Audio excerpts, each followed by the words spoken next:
Hello അസ്സലാമലൈക്കും. ഞാൻ ഒന്നും കണ്ടില്ലെങ്കിലും നമ്മളെ ബേപ്പൂര് ഹാർബർ കണ്ടേക്കണേ. അപ്പോൾ അതുപോലെ വെള്ളയില ഹാർബറാണ് കേട്ടോ. അത് ഇങ്ങനെ കറങ്ങി നടന്ന് നല്ല സ്മെല്ലായിരുന്നു.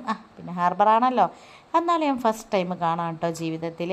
നല്ല ഭംഗിയുണ്ടായിരുന്നു. ഇവിടെ ബോട്ടില്ല, തോണിക്കാർ, വലിയ തോണിയും ചെറിയ തോണിക്കാരൊക്കെ ആണെന്ന് പറഞ്ഞ്. അപ്പോൾ ചെറുതൊക്കെ പറഞ്ഞതാണ് കേട്ടോ, ആ അറിവാണ്.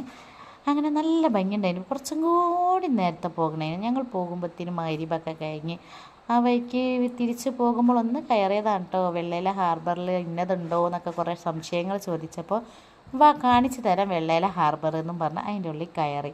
ഞാൻ വിചാരിച്ചു കയറാനൊന്നും പാടില്ലേക്കുന്നു, പക്ഷേ കയറി. ഒരു ഒരു ഒരു പുതിയ എക്സ്പീരിയൻസ്. കാരണം ബേപ്പൂർ ഹാർബർ കണ്ടിക്കണോ ചോദിച്ചാൽ കണ്ടില്ല ചോദിച്ചാൽ കണ്ടില്ല. ചെറുങ്ങനെ ഒന്ന് കണ്ടിട്ടോളൂ, കൂടുതലായിട്ടൊന്നുമില്ല. പക്ഷേ ബേപ്പൂർ ഹാർബറാണ് ഒന്നും കൂടി വലുത് തോന്നുന്നു. അപ്പോൾ എന്തായാലും ഹാർബർ അടിപൊളിയാണ്. Bye bye, see U.